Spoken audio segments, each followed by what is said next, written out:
दोस्तों, जब बात आती है भारत की रक्षा रणनीति की, तो हर कदम सोच समझ कर उठाया जाता है।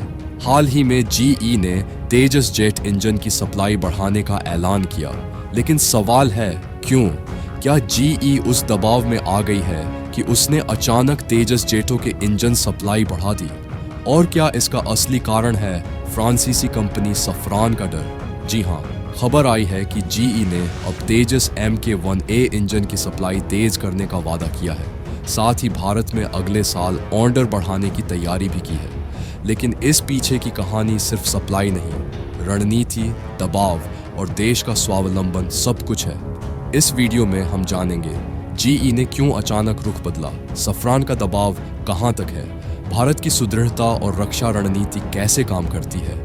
दोस्तों, वीडियो में आगे बढ़ने से पहले वीडियो को एक लाइक करके चैनल को सब्सक्राइब जरूर कर लीजिए, क्योंकि यह आपके लिए तो 1 सेकंड का काम है, लेकिन इससे हमारी काफ़ी बड़ी मदद होती है। दोस्तों, तेजस LCA light combat aircraft Bharat का स्वदेशी लड़ाकू विमान प्रोजेक्ट है, जिसे HAL हिंदुस्तान एरोनॉटिक्स लिमिटेड द्वारा विकसित किया गया। भारत ने इसे सालों से पंख लगाकर उड़ाने की कोशिश की है, लेकिन इंजन सप्लाई की समस्या ने इसे कई बार पांवों पर रोका। तेजस MK1A वेरिएंट को सक्षम बनाने के लिए मुख्य रूप से जीई का F414 इंजन इस्तेमाल किया जाना था, लेकिन यहाँ आई बाधाएं, जीई की सप्लाई चेन दिक्कत में पड़ गई। कई डिलीवरी देर से हुई, जिससे तेजस विमानों की डिलीवरी प्रभावित हुई। भारत को यह डर हुआ कि अगर जीई स्थिर नहीं रहा तो रक्षा स्वदेशी प्रोजेक्ट रुक सकता है, और तभी फ्रांसीसी कंपनी सफरान, जो जेट इंजन स्पेस में बहुत बड़ी रहती है, भारत के विकल्प के रूप में उभरी। खबरें आईं कि भारत सफरन से इंजन टेक्नोलॉजी के लिए बातचीत कर रहा है, जिससे जीई को उसके दबाव का एहसास हुआ। HAL के चेयरमैन DK सुनील ने बताया कि जीई अब सप्लाई चेन में सुधार कर रहा है और अगले वर्ष 20 इंजन देने का वादा किया है।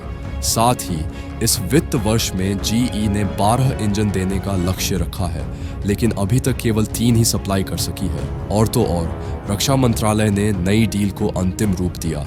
निनटी 7 तेजस MK1A विमानों के लिए 62,370 करोड़ रुपए का सौदा। तो यह कहानी सिर्फ इंजन की नहीं, बल्कि भारत की रणनीति, दबाव प्रतिक्रिया और स्वदेशी विकास की भी है। अब सवाल उठता है, जीई ने अचानक अपनी सप्लाई क्यों बढ़ाई? क्या वह दबाव में आ गई या उसकी रणनीति में बदलाव आया? जब भारत ने सफरन से इंजन टेक्नोलॉजी और सप्लाई विकल्प के रूप में बातचीत शुरू की, तो जीई को एहसास हुआ कि अगर उसने ठहराव किया तो भारत सफरान की ओर मुड़ सकता है। एक तरह से सफरान ने जीई को नीचे दबाया। ये एक क्लासी रणनीति है। प्रतिस्पर्धी आने पर पुरानी कंपनी सक्रिय होकर अपनी स्थिति मजबूत करती है। जीई को पता था कि भारत अगले साल 20 इंजन की मांग करेगा। अगर वह समय पर सप्लाई नहीं कर पाया तो वह ऑर्डर खो सकता है। इसलिए अब उसने भरोसा दिलाया है कि वह इस साल 10 डिलीवरी करेगा और बाकी मार्च तक पूरा करेगा। संपर्क बढ़ाना और भरोसा बनाना। HAL ने बताया कि जीई अब लगातार संवाद कर रही है, सप्लाई चेन की समस्या हल कर रही है और उत्पादन को गति देगी। यह संकेत देता है कि जीई ने भारत के भरोसे को मजबूत करना शुरू कर दिया है। भारत की रक्षा रणनीति अब सिर्फ खरीदना नहीं है, वह मौके का फायदा उठाना जानती है। अगर एक कंपनी आरू का व्यवहार करे तो दूसरा विकल्प सामने लाया जाता है। यह जीई को बताता है, तू संभल कर चले या हमें विकल्प चाहिए। इसमें सबक है, सुरक्षा उपकरणों की दुनिया में टेक्नोलॉजी और सप्लाई चेन जितनी महत्वपूर्ण है, रणनीतिक दबाव और विकल्प उतने ही जरूरी हैं। जब जीई इंजन सप्लाई बढ़ाने का वादा करती है, वह सिर्फ एक शुरुआत है। इसके आगे दीर्घकालीन सौदे की प्रक्रिया शुरू होती है। प्रारंभिक डिलीवरी और भरोसा निर्माण। पहले कुछ इंजन समय पर देने होंगे ताकि भारत का विश्वास वापस हो सके। खनिकी की समीक्षा और परीक्षण। ये इंजन भारत के ऑपरेशन में कितनी फिट बैठेंगे, तापमान, अवधि, रखरखाव, प्रदर्शन, ये सब जांचा जाएगा। मेमोरेंडम ऑफ अंडरस्टैंडिंग MOU और वार्ता टेक्नोलॉजी ट्रांसफर, कीमत, पार्ट्स, सपोर्ट, ये सब पॉइंटर्स तय किए जाते हैं। अंतिम अनुबंध कॉन्ट्रैक्ट फाइनलाइजेशन, दोनों पक्ष चर्चा करके अंतिम कीमत, shipment schedule, long term support और परिस्थितियों को तय करते हैं। डिलीवरी और इंटीग्रेशन इंजन भारत आएंगे, उन्हें तेजस विमानों में इंटीग्रेट किया जाएगा और परीक्षण किया जाएगा। तकनीकी सपोर्ट और मेंटेनेंस, लंबे समय तक पार्ट्स, सर्विस और ट्रेनिंग सपोर्ट देना होगा। यह पूरा चक्र कई साल ले सकता है और हर स्टेप में भरोसा, समय और पैसे की उपलब्धता अहम भूमिका निभाती है। इस पूरे घटनाक्रम में एक गहरी रणनीति नजर आती है। भारत अब रक्षा आत्मनिर्भरता, डिफेंस सेल्फ रिलायंस की दिशा में कदम बढ़ा रहा है। यदि जीई भरोसा नहीं कर पाए तो भारत सॉफ्टवेयर या अन्य तकनीकी साझेदारों को विकल्प बना सकता है। साथ ही भारत अपनी हैवी निवेश और R&D को भी बढ़ा रहा है ताकि भविष्य में विदेश पर निर्भरता कम हो।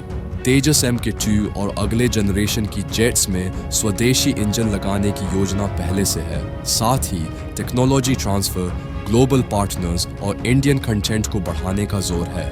इसका मतलब है यदि जी या कोई अन्य कंपनी दबाव में आ जाए, भारत विकल्पों के जरिए अपनी मांगों को मजबूती से रख सके।